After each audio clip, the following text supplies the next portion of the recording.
Salam lestari, mari menuju sertifikasi agar hutan kita tetap lestari. Kita sharing mengenai sertifikasi ya, baik FSC maupun PEFC.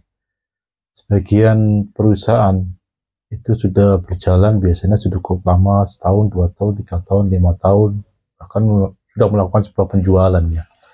Namun kadang perusahaan itu masih baru berdiri, dan kemudian mendapat order yang meminta sertifikasi baik FSC maupun PEFC. Nah, di konteks ini apakah perusahaan tersebut bisa mendapat sertifikat? Nah, ini pertanyaan yang kadang itu muncul di beberapa perusahaan yang notabene mungkin perusahaan yang kedua, ketiga, atau perusahaan yang keempat bagi pemilik perusahaannya, karena dia mendirikan perusahaan atas dasar permintaan dari customer, mungkin perusahaan baru, dan meminta sertifikat FSC atau PEFC. Nah, itu bisa dapat sertifikat atau tidak, atau bagaimana prosesnya. Nah, di konteks ini baik FSC maupun PEFC itu ada klausul SDM dan SDA. SDM artinya keterpenuhan terhadap tenaga kerja, artinya ada manusianya bekerja, ada timnya yang bekerja, misalnya HRD, purchasing, PPIC, sales, dan yang mengerjakan order FSC ataupun PEFC. Sementara SDA-nya adalah kalau di pabrik adalah mesin-mesinnya. Misalnya kalau pabrik furnitur ya mesin furnitur, kalau pabrik kertas ya mesin-mesinnya kertas. Ataupun pabrik printing ya mesin-mesinnya mesin printing. Nah, dua hal tadi secara klausul harus terpenuhi dulu. Misalnya perusahaan baru tapi orangnya nggak ada, personil nggak ada, nggak bisa juga karena siapa yang akan mengerjakan. Terus yang kedua, kalau perusahaannya baru, orangnya ada, tapi mesinnya nggak ada sama sekali, ya nggak bisa juga. Jadi artinya dua pokok utama itu harus terpenuhi dulu untuk memacu sertifikasi baik FSC maupun PEFC.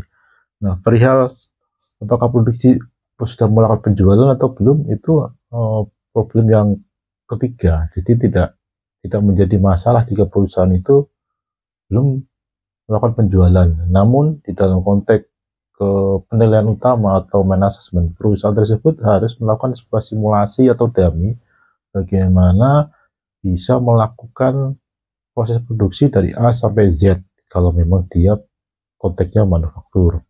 Ataupun dalam konteks sebagai trader, dia bisa meyakinkan adanya simulasi dari proses pembelian sampai proses perdagangannya kalau posisi sebagai trader.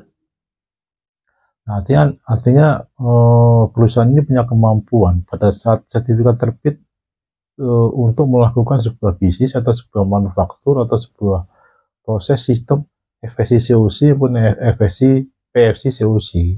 Jadi pada saat dapat ya mereka dapat mengerjakan produknya, misalnya kalau furnitur bisa mengerjakan furnitur, kalau produk flooring ya bisa mengerjakan flooring, kalau produk pulp ya bisa mengerjakan pulp, kalau produk kertas bisa mengerjakan kertas.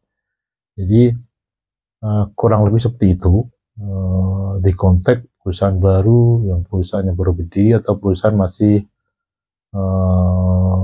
belum ada penjualan sama sekali.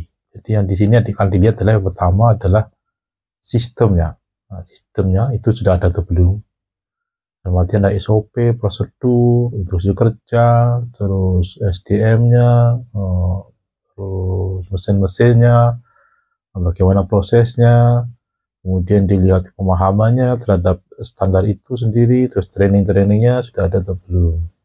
Jika semuanya sudah terpenuhi, maka perusahaan tersebut bisa mendapat sertifikasi dengan catatan memenuhi terhadap semua standar di dalam klausul-klausul baik PEFC maupun FSC. Kemudian pada saat sudah ada order ya tinggal running itu proses produksi dan melakukan penjualan baik sertifikat FSC maupun sertifikat PEFC. Nah, itu aja sharing dari saya di sesi ini, terutama untuk perusahaan yang mau maju sertifikasi baik FSC maupun PEFC. Salam lestari.